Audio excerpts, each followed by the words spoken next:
What's up, everybody? It's Coach E here, man. Welcome to The Recess.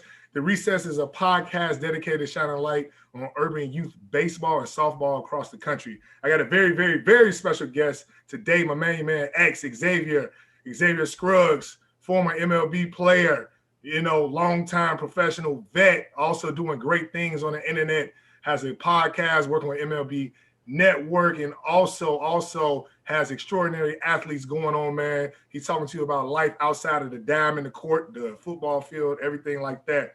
So, I don't want to ruin his background and story. So, Xavier, I thank you for joining me on The Recess, man. Can you give the audience who might not know you or who's seeing us on YouTube a little bit about your athletic background and how you fell in love with the game of baseball? Yeah, well, first and foremost, thank you for having me on here, man. I feel like it's seriously a privilege. Anytime I have the opportunity to just kind of give back a little bit of knowledge or anything that I've been through along my journey, I'm very proud to do so. So I appreciate you having me, man. I guess my upbringing kind of had me to where I could have an opportunity to play multiple sports. And basketball, baseball, football. But I kind of realized that baseball ultimately would have been a route for me to get to a college education, because that was one of the biggest things that was of importance for me and my family. Both my parents, I'm very blessed. Both my parents received a four-year degree from a four-year university. So that was something that was kind of always ingrained with me. So I said, okay, what's going to be the best opportunity for maybe to get a scholarship, to have my school paid for, to be able to go and get better at baseball, which was the sport that I felt like I was best at. So had the opportunity to go to UNLV Las Vegas. I actually got drafted at a high school in San Diego, got drafted to the Seattle Mariners, but I turned it down to go to college. And then 3 years at University of Nevada, Las Vegas, had an amazing time there, played very well there. Obviously, when you're going to school, a lot of ups and downs. It wasn't an easy road, but luckily I was able to get drafted again. St. Louis Cardinals. Was with them for 7 years in the minor leagues, grinding it out, eating the PB&Js, long bus rides. So I wasn't no top prospect, like first round, you straight to the league. No, I was 19th round and fought my way tooth and nail. So eventually got to the big leagues and debuted after 7 years in the minor leagues, 2 years with the Cardinals in the big leagues, then another year with the Miami Marlins, another great opportunity, great organization. Took my talents over to Korea for a couple of years, which was something totally crazy, but another great opportunity for me, my family. We actually had our firstborn son over there in Korea. So that's a whole nother story, but that was a great opportunity. And people are starting to see a little bit of the KBO now on ESPN this past season. So it's obviously big over there. I played in Mexico, played in Dominican, and actually just kind of hung up the cleats, I guess you would say, this past month. So it's been a great road, but now obviously on to trying to do some bigger and better things. And thank God for all I've had throughout this whole journey. It's been amazing. Well, absolutely. Thank you for sharing that. And congratulations to you and your wife with your son. I know he's going to be a super stud. So I know you mentioned you just hung your cleats up literally probably a month ago. So talk to us about how life is after baseball. Yeah, man, life after baseball. See, that's the thing too, is like, and that's what I always tell athletes is like, I understand having your plan A and going hard at your plan A and making sure if that's a sport, you go 110% at it, whatever it is. But me, like I was always like, okay, I know baseball only lasts a certain amount of time. So whatever is after baseball, I need to be prepared for that. So during my career in the minor leagues and the major leagues, I was always thinking about, okay, what could possibly be next? What could be next for me? I know I love the youth. And I was like, okay, let me try to build something to where I can give it back to the youth. All the things that I've learned, everything that I've learned along the way from other people, because I feel like that's one of the biggest things that was of importance to me is like, okay, it's easy for me to have one mentor and say, okay, that's great. Give me what you got. But if I'm able to pick it from multiple different people and bring it all together and give you one opportunity to say, okay, I like this from this guy. Okay, I like this from this guy. That makes you a better all-around person, all-around player, all-around athlete. And that's what I want to do with extraordinary athletes. But then also, I noticed, okay, there were some things I liked in the media side of things. So I was like, okay, maybe I try to start getting my foot in the door here and there, and was able to do that with ESPN recently, MLB, and MLB Network. So just it's not easy, but I'm trying to find my way to see, okay, what can X be good at down the road to where it helps build me for the future and me and my family. So it's been good because God has blessed me opportunities to start figuring out where I best fit in and what I can do to best give my influence to everybody I can touch. Man, absolutely. I'm so glad that you shared that about you coming from professional baseball and then like, hey, I'm still figuring out. That's so much humility. I thank you for sharing that. And you mentioned, and this is my big. You see my sweatshirt, man. Black baseball matters and everything. I'm glad that you chose that path, right? Because you're the voice for, coaches like myself and everybody else that's watching this. And we oftentimes, I had Tony Gwynn Jr. and Josh Harrison, everyone, former MLB guys, and they oftentimes said, seeing is believing, right? And now we have to be able to produce and look at things outside of baseball. What I mean by that, I don't mean to be long-winded off topic, but now you're in media, right? So you're opening up a door for around 100 to 200 kids to say, hey, if I don't make it in baseball, I know X is doing this. Maybe I could shadow him or be his mentee. So thank you so much for sharing that. I'm going to ask you to elaborate a little bit on extraordinary athletes. How did you come up with this, and what really made you push this forward with your platform of extraordinary athletes? I get chills just like you bringing up, asking the question, just because for me, it was like, okay, last year, I had never, my whole career, my whole 12 years of professional baseball, I had never done my own like foundation or my own program to give back toward a community. I had always like done stuff for other people, but I was like, maybe like I can do something for myself, like plan something. And I did it back for the San Diego community. I said, okay, let me put on a camp. And I didn't want it to be a normal camp. I wanted to be like, the kids get to participate with the players. Like, no, it's not just we give you instruction, but let's get in there and take ground balls with them. Let's get out there and take fly balls with them. So you mentioned Tony Gwynn Jr. He was a part of it. And it was an amazing opportunity. But like I had 7, 8 guys that had played in the major leagues actually out there running the bases, taking the ground balls, hitting in the cage, like with these guys, so they could see firsthand, okay, this is what it looks like right next to me. So I did this for youth ages, I think 8 to 16 in San Diego. But for me, that it started with an extraordinary skills challenge. That's what it was. That was what the camp was called. And then I said, you know what? Let me try to see if I can build off of that. Maybe I can do multiple of these camps, or maybe I can even just say, hey, let me get this information I learned from these guys, 6, 7, 8 guys that joined the camp with me, professionals, and let's just have a roundtable and talk about things on a podcast and be able to say, okay, how can I give this back to the community in San Diego, but also where I live now in Tampa? So for me, it was like, okay, I can do this through Zoom since the COVID thing was going on. I was like, let's try to give this back through Zoom. And then I got an opportunity I got asked with a guy that has a facility here, an athletic facility here, to team up and do some of those life skills courses that not only just met on the field, but also off the field. What's goal setting look like? What does a routine look like? What does discipline look like? What does leadership look like?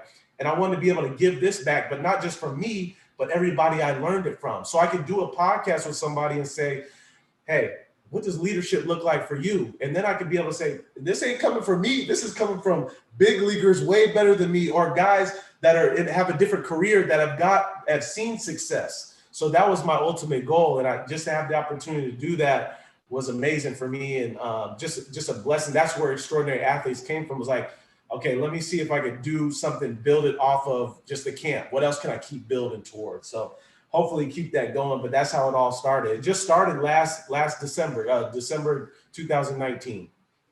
Man, congratulations. Major salute on starting that. And we are speaking into existence. It's going to take off and do things that you wouldn't even imagine, man. And what you're going to do is literally going to transform lives. I'm going to switch gears a little bit, right? And I ask every guest who's had major league experience, or a high level collegiate baseball, right? How can we attract more African Americans to the game of baseball? Yeah, that's I was waiting for you to ask me that, because that's so important, because a lot of times there's a lot of different ways that we can talk about this. We could say like, okay, we got to get into the community. We got to find resources. With like a lot of those things are very off the top of the dome. We know that. But I think one of the things we have to do is what you're exactly doing now, is like what you have done to bring everybody together on one platform and be able to say, okay, what can we do to bring our heads together to make this a better opportunity for our young Black communities to play the game? It starts with the grassroots of brainstorming. Like that's where it really starts. If we're able to bring people to a platform to talk about it, half of the battle is talking about it. Like we don't even talk about it. That's the problem. And until we see it on MLB or something about Players Alliance or whatever, like, oh, they put on an event, but then what happens like 6 months later? Nothing happens after that. We got to keep talking. We got to keep talking about. I'm sorry, X. Say it louder for the people in the back. That's say that louder for the people in the back. No, it's good when we promote like that. We need to be in the game more. That we need to give the resources to the young players, to the communities. Get the MLB players that are Black, African American, that can give back, that have the money. But no, it starts with this, talking about it, just like the uncomfortability of like letting off your chest what it means. Like for me, it was seeing a Gary Sheffield who was able to come down and talk to me. A Tony Gwynn, I lived in San Diego, so Tony Gwynn was a huge mentor. Seeing him off the street, just walking down the street like, hey, X, let me tell you a little bit about this. Let me tell you a little bit about this. Like it starts with the grassroots of us just talking about what Black baseball looks like. And understanding something that you said earlier too, is like understanding that we have opportunities in not just baseball. Like baseball is a small window for a lot of different things, whether that be media, whether that be foundation, whether that be building a business. Like I want our young people to understand, like we can build businesses off of baseball too, like and off of any sport. So for me, it starts with exactly what you're doing, is like the conversation, keeping the conversation moving and understanding that, okay, let's see what he has to say about this. Let's say what he has to say about this. Like that way we can all continue to bring ideas together, because it's not going to get done just one way, right? It's going to take everybody to figure something out. So that's why I salute you for even bringing this platform together, because this is the beginning of it. This is just the foundation. So but that's man, there's so many different things that we can do, but I feel like from the jump, it starts with this. Absolutely. Thank you for sharing that. I know, and I got a couple of coaches that's on the Zoom call, and we oftentimes go, we go back and forth with this, right? And it's going to lead me to my next question.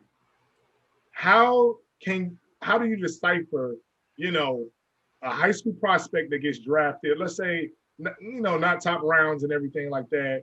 What is the determining factor for him choosing to pursue his dream and pursuing Major League Baseball or going to college? Yeah, no, that's a great question, because I think a lot of times we have to weigh in, and that's what like I want to be able to do, is like have players understand, okay, it might take you 7-8 years before you even get to the big leagues. And if it does, year 3 or year 4, you're going to be thinking about maybe hanging them up or doing something else that can make you more money than you being in the minor leagues. So I think first it's kind of understanding, okay, what does this road look like for me? Where could I possibly get drafted at?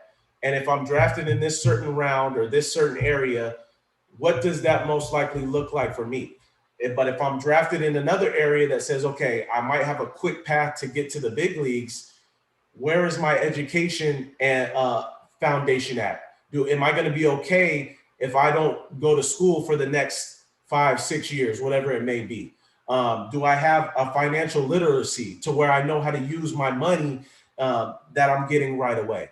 Do I have a foundation to where I have different people to talk to if I go straight to professional ball? Do I have people I can talk to that can be able to get me through a 140 game season that I've never had before? So I think as a player, as a mentor, as a family member, those are the things that you have to talk to with the player about, is understand, okay, if we make this jump, do we have the foundation to be successful? And you have to check off multiple different things. Obviously, not everything's going to be perfect, but what do I already have a foundation with? Am I smart with my money?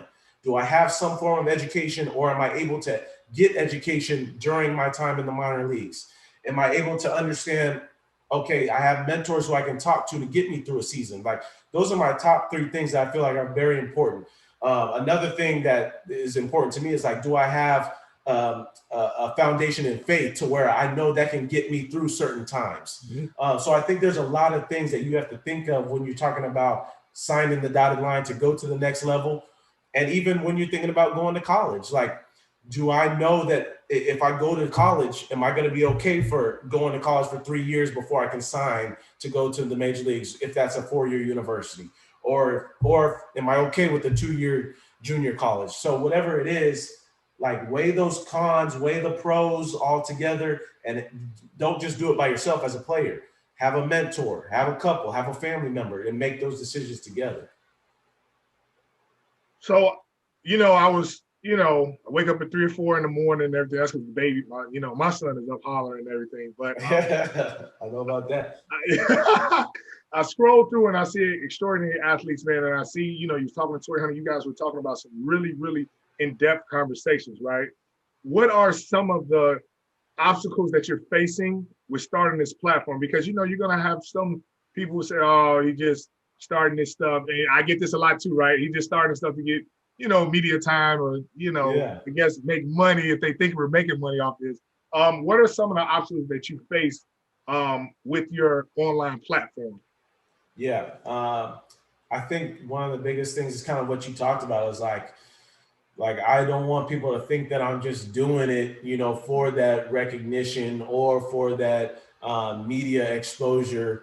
At the same time, though, I understand that I have a platform to where I can do multiple different things at once. Like, I can help myself get better at having conversations, help myself get better at asking questions and necessarily interviewing somebody. But at the same time, it's bigger than that for me. I think one of the biggest hurdles for me is understanding that no matter who responds to your content, or no matter who responds to what you're putting out there, like, if one person grabs something from it, like, that's when you have done your job. Like, if one person gets something, like, it doesn't, and that's why I'm like, I don't care about the likes. I don't care about the necessarily, like, all the responses to it. I don't care about the shares. Like, but if one person comes to me and DMs me and says, hey, X, like, I just want to let you know that this was an amazing talk for me. I learned something from it. I got something in my DMs today that was amazing. It was like, hey, I just want to know, like, is there a way that I can be like a mentee? Can you be my mentor? Like, can you send me your number just so I can be able to conversate with you? Because I'm going to school right now, and there's some mental things that I'm going through. And I'm like, that's exactly what I want. Like, I want somebody to reach out to me and say, over the like or whatever, like, hey, can I reach out to you? Because that's what I feel like that's what we have to do, especially as baseball players, as athletes, as mentors. Like, be available. That's the biggest thing, is like, just be available. Like, if I was just doing this for show, I wouldn't be in some 6, 7, 8-year-old DM like, hey, hit me up whenever, man. Like, but seriously though, otherwise I wouldn't have time for it. But that's what I want to do, is like, I want somebody to be able to say, hey, I was able to hit up X at like 12 a.m. and he hit me right back. Like, because otherwise, when we're talking about expanding the game, especially for our Black communities, somebody like me is going to be very important for somebody to say, hey, I was able to hit X up, and he was able to respond. Like, that's all I would want as a young player too, is like, man, if I hit up a Denard Span or a Torii Hunter or somebody, like, of course, I don't think they're going to respond, but if he responds, that changes my whole world. So it's something, if we talk about it, but we got to be about it. I guess that's what it really is. So, man, You couldn't have said that any better, brother. I'm looking at the clock. You know, we're definitely gonna do a second inning, like my man Josh Harrison says. When this COVID stuff clears up, I'm coming down to Tampa. X, if someone wants to get in contact with you, hit you up on a email or check out your podcast, can you drop your tag? Can you drop your email? Can you drop something so they can follow you and get all this valuable knowledge and these jewels that you're dropping? Yeah. First, the website is xoathletes.com. You can hit me up. You can schedule a Zoom meeting, everything free. Whatever you want to talk about, you schedule a phone call. Other than that, my tags, Xavier_Scruggs on Twitter, Instagram, Facebook. Hit me up on Facebook. Shoot me DMs. Like I'm cool with it. Like I respond to everything. So just hit me up. Email. You can